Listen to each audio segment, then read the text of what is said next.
like I work in finance. God bless, no, this not by chance. Don't dab me, you're not my man. Don't at me, you're not my man. Mama said don't buy it if you cannot buy it twice. I cop by the tools and I don't pump fake with the price. Always on the grind, I put in work with all my might. Hey guys, what's going on? Welcome back to the channel.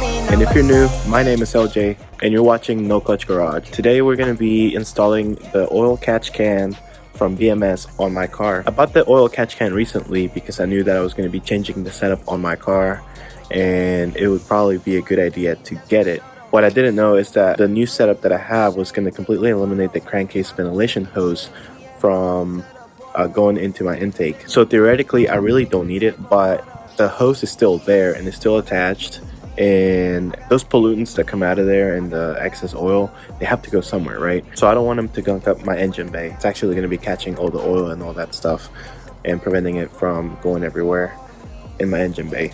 So the setup is going to be almost completely the same except for a few minor things, but in any case this should help you whether you have a big turbo or not.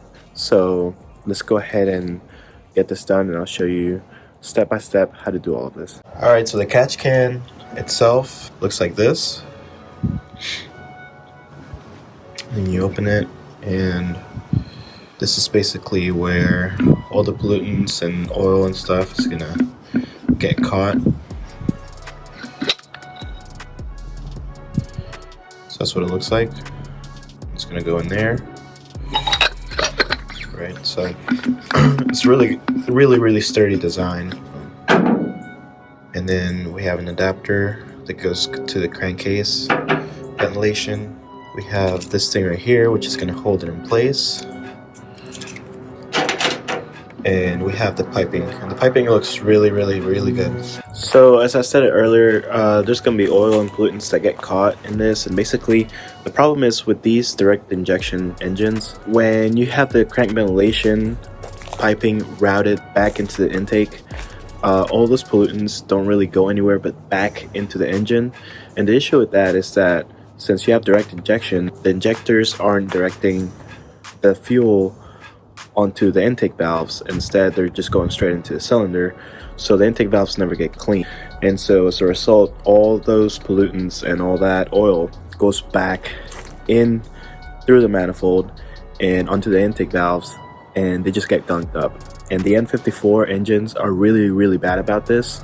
I haven't had that issue as much with the B58, and as a matter of fact, when we opened it up and we took the intake manifold off, it wasn't very dirty. It was still kind of dirty, but not as bad as I've seen some N54s at 50,000 miles. And just as a direct result of the fact that I don't have to route the ventilation back into the intake manifold, that problem is pretty much going to be eliminated.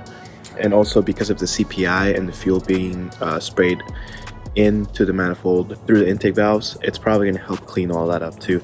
So I don't expect that I'll need any walnut blasting anytime soon, but the oil catch can is still a good thing to have just for safe measure.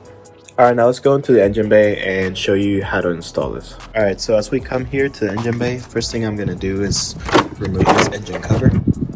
And as you can see, we have the BMS intake filter. The lines are actually made to work with this filter specifically, so they'll route around, and here's the crankcase ventilation hose that I was talking about, and here's the outlet. So we're gonna have to fiddle with all of that. These bolts are removed with a T40, and we're gonna go ahead and remove the other side since we're gonna be attaching the catch can on that side.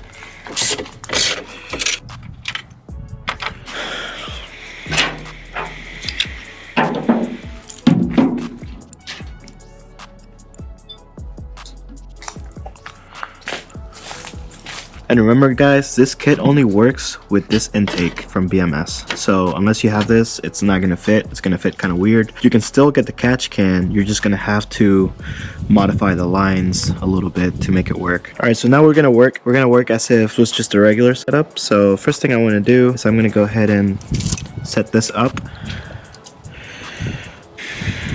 So basically this will go on here like this, or however you want to set it up really, but I'm going to set it up like this. There are 4 holes in there, so you can set it up however you want, however fits best in your car. And there are bolts applied. I'm going to go ahead and put these on there, and this uses a size 4 Allen wrench. Put them in there.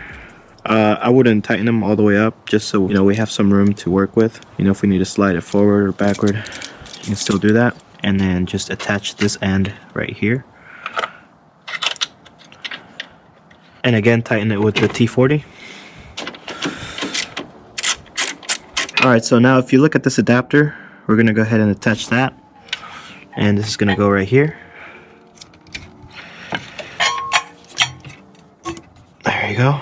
It goes in like that. Okay, and then just put it to the side for now. So now we're gonna grab this and we're gonna attach this to this side. So that goes in like that, and we're gonna grab this side and attach this to the outside. There's these are labeled in and out, so this is gonna be coming out, so it goes out through here, right? And then this side, I'm gonna grab it, go ahead and put the piping in. This you can kind of tuck under, and then this just simply goes in here.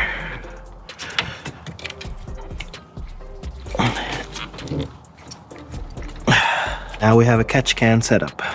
Last thing you need to do is go ahead and kind of put this where you want it. So I kind of want it sitting right there.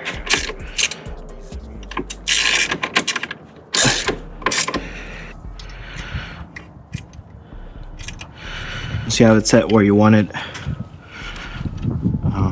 For example, for me right there. Then I'm just gonna tighten these screws.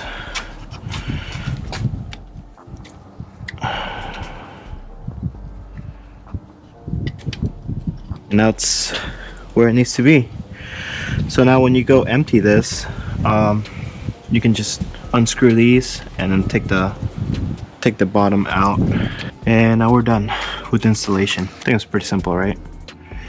And of course the last thing we want to do is go ahead and put the cover back on. There we go. Anyway guys, that has been it for this video. I hope you guys were able to follow the instructions on this. I'll have the link for the catch can in the description down below, and the tools that I used as always. So guys, if you have any more questions, go ahead and leave them in the comment section down below also. And guys, if you like this, go ahead and hit like on the video, go ahead and subscribe. Thank you guys if you've been following me through this journey of building my engine. There's still more to come. I have some pretty huge plans for this car later on in the year. I mean, this car is already doing a lot that I wasn't planning on doing right now, but I have even bigger plans, so stay tuned guys. But anyway, if you want to share this video with someone that might find this useful, go ahead and click that share button guys. Thank you guys for watching, and I'll see you guys next time.